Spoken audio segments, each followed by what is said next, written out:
Alright, we back at it. I don't know where the fuck we are because we ain't got off topic. Last time we left, we was the rapper versus spoken word artist. I guess if you were kicking up a Ustream, we listened to. I want to really deal with this part about the spirituality. I get apparently pastors and spoken word artists connect spiritually. I think anytime you're utilizing rhetoric to communicate with somebody, it's spiritual. So that's how a professor is rhetoric. Absolutely. So yeah, that's how it's spiritual. Right. But I guess now we can get into education. I mentioned this. If anybody's interested in spoken word, because I got an awful lot of students that are always writing poetry or writing their thoughts down in journals. And what do you think the person that's aspiring to want to get into the spoken word that doesn't want to be some performer? I mean, it's still a performance, but not like a rap artist or some musical performer, but they want to get into the spoken word. I got two questions. How do they do it? What do they need to focus on? Apparently it would be vocab and things of that nature, read a lot, but also as an artist, particularly a black artist, should they have some type of agenda at hand, even if it's whatever your ideas, subjective ideas of truth are, or should they have an agenda at hand? So we can just jump in on that. If you want to be successful, you definitely need an agenda. You definitely need a plan. Need a strategy. Back If you just want to get it out, True. do your thing. You know what I'm saying? You got social networking, you got YouTube. Like, if you just want to put it out there, just record it, put it out there. It doesn't necessarily have to, you don't necessarily, I wish you would, but you don't necessarily have to come to open mics and perform and share in front of large groups. Maybe you're not comfortable there. You know what I'm saying? Maybe you're more comfortable in your living room or your bedroom reading it straight off your pen, your pad. You know what I'm saying? So it's just, if you are a spoken word artist and you want to get it out there, there's no reason in this today in time that you can't get it out there. If you're not getting it out there, it's just because you choosing not to. HARDFACE, because you implementing a lot of these things. I think you got like your own YouTube channel. Tell us about some of that stuff and why you doing it the way you doing it. Well, I'm in a position where I can, multitask, and I know how to build websites. I create my own music, I record my own music, mix it and master it.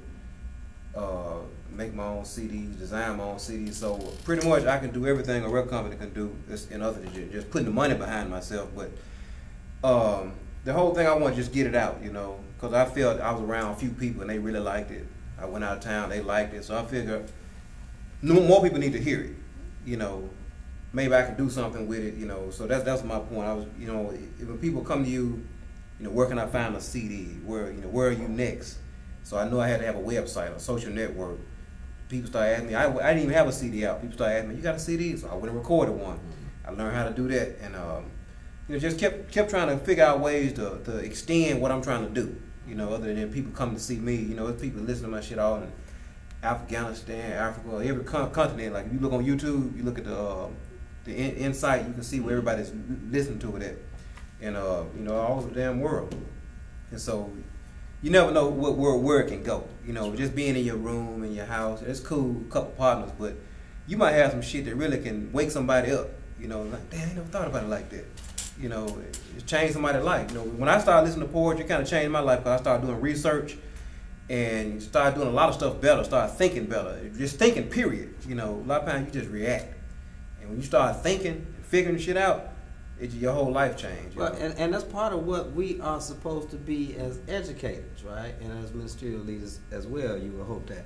What do you think is the role and the function of education today? As I said earlier, somebody putting this stuff out on Facebook saying, if you exist in a system of oppression and you're educated, either you're a revolutionary or you're an oppressor. So as Jesus saying, this whole notion of spirituality, I think one point that all of us try to connect it with is the revolutionary piece. But where do you see this whole thing, and spirituality too, if you want to include it like that? But where do you see education? Do you think that people need to take classes on this stuff? Do you think that people should enroll? And do you think advanced degrees help polish somebody's rhetorical and spoken word presentation, or what? My favorite definition of intelligence is the ability to survive one's environment. So it all depends on your environment. And I was just sitting here thinking that, one of the, as far as my poetry is concerned, one of the setbacks is that most of the open mics are going to be at a club, at a bar, where people have come out to drink. And my poetry is very wordy, very, you know, that's not really the audience. That's not the ideal audience for me. So it's not very intelligent for me to try to be spiritual or engaging in this surrounding, where there are other poets who cater much more to that. You know what I mean? But so you take, but vice versa. So like, I think it all has to do, and this is one of the things that I struggle with a lot, is my responsibility as a writer. Am I responsible for what I say, or am I responsible for what they hear? You know what I mean? Like, am I responsible for what I write, or am I responsible for how they read it? You know what I mean? Because at the end of the day, what I do is ineffective if I have not communicated. Yeah. If they don't understand, you know what I mean? Like they're so for me, it's just a real fine line of trying to be accurate with what I'm trying to say and be clear in what I'm saying. Come on, Lenny, you was gonna say something? Yeah, I was gonna say, as long as you're heard, it don't matter. Fuck the vocabulary. If I say, hey, give me a glass of water, or will you bring me a glass of water? The point is, goddamn it, I'm thirsty and I want some water. Bring me the water. As long as you hear what I'm saying, that's the whole point of the spoken word, to get your point across. You may not even be, the poet may not even be educated. May have a 5th grade education, but he done been through some shit in his life that he can tell you that helps you. And he might get his points across, and that's what you need to hear. But it is also had to do with a lot how the delivery is in general. I know y'all. I've heard y'all's names. I've listened to y'all. I've searched shit. So it is a different. Yeah, sometimes you won't get that walk, depending on how you ask for it. True, the message does need to come out there, but y'all got to. All 4 of you all have a big name in Memphis. It's pretty much one of the 4 of the coldest that I've heard. Right. You know what I'm saying? So it's kind of, because I kind of get off on, you know, I kind of get pissed when I hear a lot of people always talk about, you know, as long as you write, or, you know, whatever you may do, as long as it's out there, yeah, I guess so. But some shit is not going to be as good as others, and I think you all understand with success you've had. I'm saying, far as if I misuse the English. No. Yeah, we're not. We by no stretch are we talking about sometimes. You know, that's your field. So no, by no stretch are we talking about this systematized, you know, Europeanized. Bastardized English. No, that's not what I'm suggesting. But I am saying and asking. Let me rephrase the question. Don't y'all? See, it does seem how you. Yeah. Prime example, right? Let me rephrase the question. Don't you think it would help a spoken word artist to be able to sit in G Joiner's English lit class and learn more about the rudiments of literature, communication, rhetoric, English, the rest and the like? Wouldn't that help somebody's? Yes, I think higher education in anything you do will help. That's the question I was asking. Yeah. Yes, if I'm a barber, I can be cutting hair 20 years. But if they got an elite barbing class coming up, how to use a razor blade different, I probably should take their class to up my game. Perfect your craft, yeah. Come on, like that's what I was telling you about the class I took. Right. And I was always like a rapper, and, you know, being able to put words together. But when I started taking the etymology class, it kind of opened my mind to new possibilities, like that wasn't there at first. You know, and just new ways to put words, new ideas. You know, just new ideas. A lot of times, just an idea can set a whole new, you know, just a whole new thing in place. Just one new idea. You are describing my seminary experience.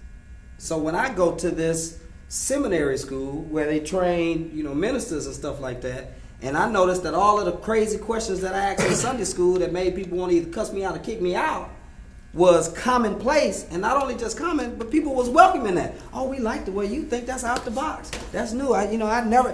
What you just said a second ago, I've never heard it interpreted like that. You know what I'm saying? So I can share the same sentiment. And I think all of us stand on the same platform that to be trained and tutored and that sort of thing is helpful. This is one of the things I was actually talking to a musician about this recently. I think if you were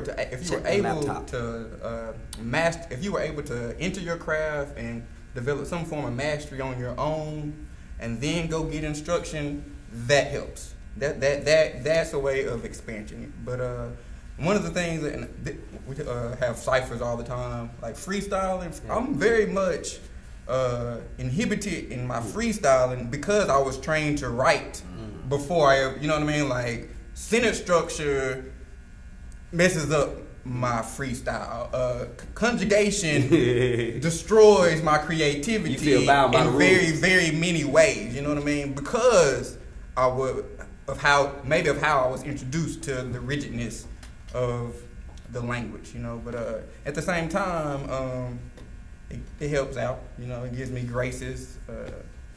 And I would balance it just a little bit. I would say if somebody is mature and has a high level of self-esteem in their own individual venture, by the time they get to, because you know that stuff can not only enhance you, but that stuff can try to break you down. I'm talking about kill yourself. You won't know. You know, some people come to seminary and they end up not knowing what they believe. You know, I don't believe shit no more. You know, no God. I don't believe nothing.